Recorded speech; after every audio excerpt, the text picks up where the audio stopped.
What's different with the new iPhone?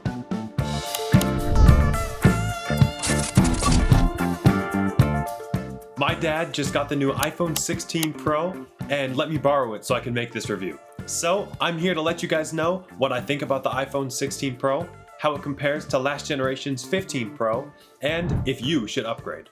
Let's start with what's on the outside. The exterior is made out of that same titanium and back glass as the 15 Pro. The camera cluster is also almost identical to last generation's 15 Pro, with the same three cameras, which I'll get into in a second, LiDAR sensor, and flash.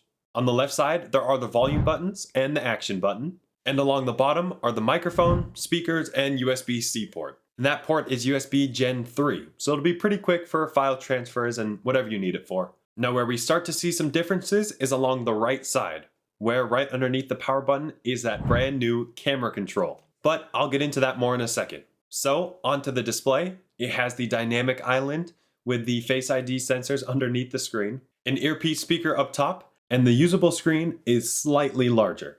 It's 6.3 inches across compared to the 6.1 inch from the 15 Pro. This is also reflected with the Max series, with the 16 Pro Max being slightly larger than the 15 Pro Max. Another difference with the display is that the 16 series can now go down to 1 nit brightness, meaning that using while in a dark setting, like during nighttime, will be a lot easier on your eyes. Now onto the inside.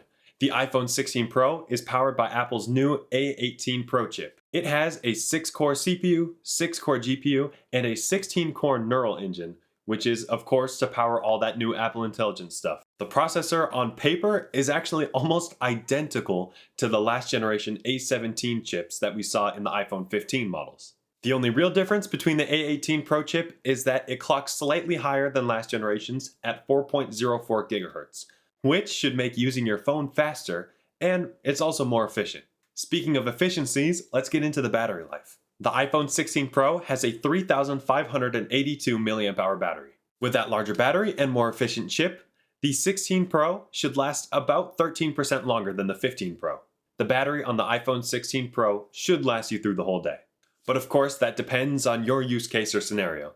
Finally, let's talk about the cameras. The 16 Pro has a 12 megapixel front-facing camera, a 48 megapixel main sensor, just like on the 15 series, a 12 megapixel telephoto camera, and a new 48 megapixel wide-angle camera. Here are some sample photos of the 16 Pro's camera.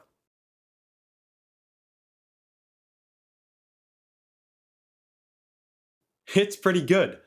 Compared to the 15 Pro, the only real difference is the image processing. The image processing seems to handle low light photos a little better and also just looks more vibrant overall. Another big difference is in the wide angle cameras. That 48 megapixel wide angle sensor makes quite the difference compared to the 12 megapixel wide angle sensor on the 15 Pro.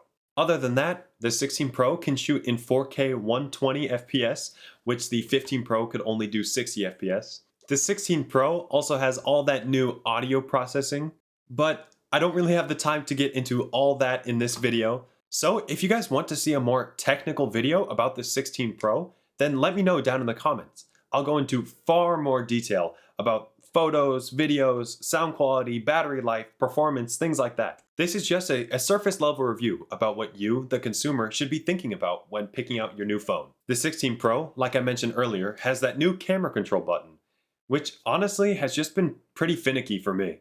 Especially with a case on the phone, the button is awkward to press. And I oftentimes feel that when I press all the way down, it makes my whole phone shake and the camera blurry. And that half press you have to do to swipe or scroll between different camera modes takes a lot of dexterity because of how small the button is. So for me, it's just not something I would see myself using. So overall, the iPhone 16 Pro is a decent phone. But would I recommend it? Well, unfortunately, the answer is not as easy as a yes or no. If you have a phone that is either the 13 series or older, and you notice it start to run you down, maybe it's the battery's dying, or maybe the processor is not fast enough to handle new apps and modern software. Like I said, if you have the 13 series or older, I would definitely consider upgrading. Apple is no longer making it so that you should upgrade your phone every year. So anything newer than the iPhone 13 is just really not worth it, in my opinion at least. In my dad's case, he had the iPhone 13 mini and it just crapped out on him. So he was forced to upgrade. But If you're happy with your older phone, then don't worry about this at all. Using old technology and keeping it out of landfills or recycling responsibly is just a big win in my books. Well, that's just what I think. I hope you guys found this review of the iPhone 16 Pro helpful. And again, if you'd like to see a more in-depth review with more numbers, then please let me know down in the comments and I'll get that done ASAP.